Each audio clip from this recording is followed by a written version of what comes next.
திண்டுக்கல் மாவட்டம் கொடைக்கானல் பக்கத்துல இருக்கிற பண்ணைக்காடு கிராமத்துல தான் இப்படி விசித்திரங்கள் நிறைந்த மயான காளி மயானத்துல வாசம் செய்யறத கேள்விப்பட்டு நம்ம டீம் பண்ணைக்காடை நோக்கி பயணத்தை தொடங்குச்சு.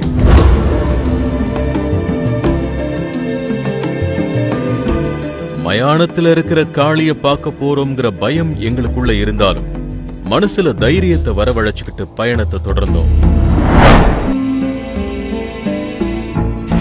கோயில் நெருங்க நெருங்க பயம் கொஞ்சம் அதிகரிக்கிற மாதிரி இருந்துச்சு.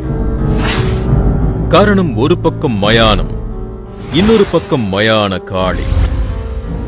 என்ன நடந்தாலும் பரவாயில்லன்னு மனச திடமாக்கிக்கிட்டு பயணத்தை தொடர்ந்தோம். கொஞ்ச தூரம் போனதும் ஒரு இடத்துல பொய்யா மொழியன் அரிச்சந்திரனோட சிலை அரசன் மற்றும் தோட்டி கோலத்துல இருந்துச்சு.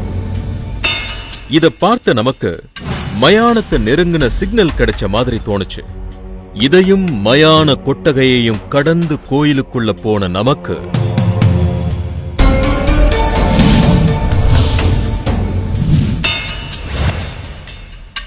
அக்கறையில ஒரு பெரிய அரச மரம் கொடை விரிச்ச மாதிரி இருக்க அதோட அடியில இருந்தது இந்த கோவில்.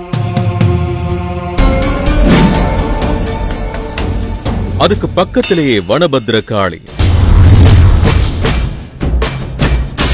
அங்காள பரமேஸ்வரி சிலை இருந்துச்சு.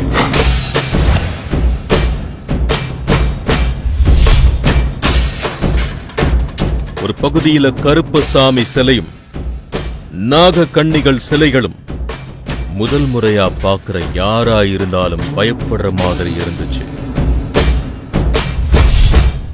ஆனாலும் கோயிலுக்குள்ள அங்கங்க காவல் தெய்வங்களா இருக்கிறது மனசுக்கு கொஞ்சம் ஆறுதலா இருக்கு. கோயிலுக்குள்ள வந்ததும் எங்களுக்குள்ள இருந்த பயம் கொஞ்சம் கொஞ்சமா குறைய ஆரம்பிச்சதுன்னே சொல்லலாம்.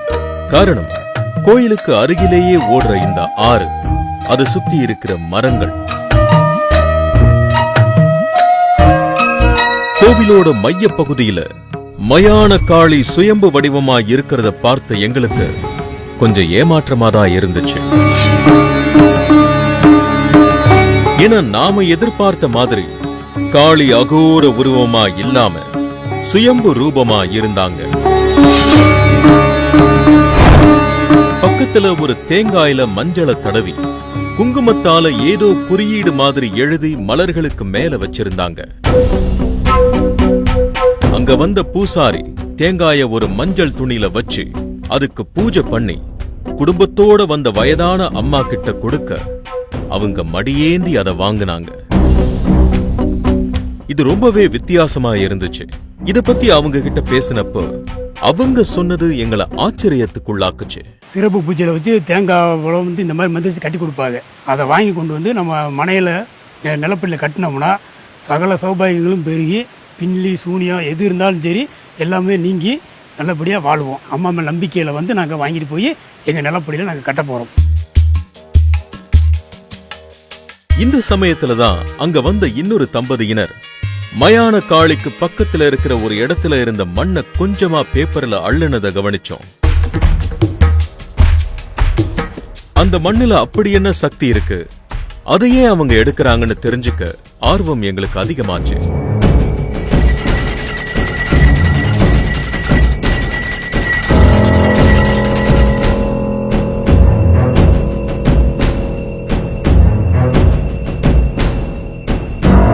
அவங்க கிட்ட பேசினப்ப இந்த மயான காளிய வேண்டி பிடி மண் எடுத்து காளி கிட்ட வச்சு பூஜை செஞ்சு காளியோட மஞ்சள் குங்குமத்தை கலந்து பிரசாதமா வீட்டுக்கு எடுத்துட்டு போய் பூஜை அறையில வச்சு வழிபட்டா பில்லி சூனியம் ஏவல் போன்ற எந்த பிரச்சனையும் அண்டாம இருக்கும்னு சொன்னாங்க. பண்ணைக்காடுன்ற இடத்துல மயான பக்கத்தில் இருக்கிற ஒரு காளி கோயில். இதோடைய சிறப்பு அம்சமே அதுதான் சொன்னாங்க. அது மயான பக்கத்தில் வேற எங்கேயுமே காளி கோயில் இல்லை அப்படின்னு சொன்னாங்க. அதுக்கடுத்து ஏதோ கல்கட்டாவில் ஹவுரா பக்கத்தில் ஒரு கோயில் இதே மாதிரி மயான பக்கத்தில் இருக்குன்னு சொன்னாங்க. இது வந்து இன்னொரு ஸ்பெஷாலிட்டி என கேள்விப்பட்டது, சுயம்பு சிலை கிடையாது, தானாகவே பூமியிலேருந்து உருவானதுன்னு சொன்னாங்க. நான் எல்லா அமாவாசைக்கும் வருவேன். வரும்போது நல்ல ஒரு பாசிட்டிவ் வைப்ரேஷன் இங்கே கிடைக்குது. ஒரு பிடி மண் மனிதர்களோட வாழ்க்கையில பிடிப்பை ஏற்படுத்துங்கிற ஆச்சரிய தகவலோட இந்த மயான காளி நடத்திக்கிட்டு இருக்கிற அமானுஷ்ய அனுபவங்களையும் தெரிஞ்சுக்கிட்ட நிறைவோட இங்கிருந்து நாங்க கிளம்பினோம்.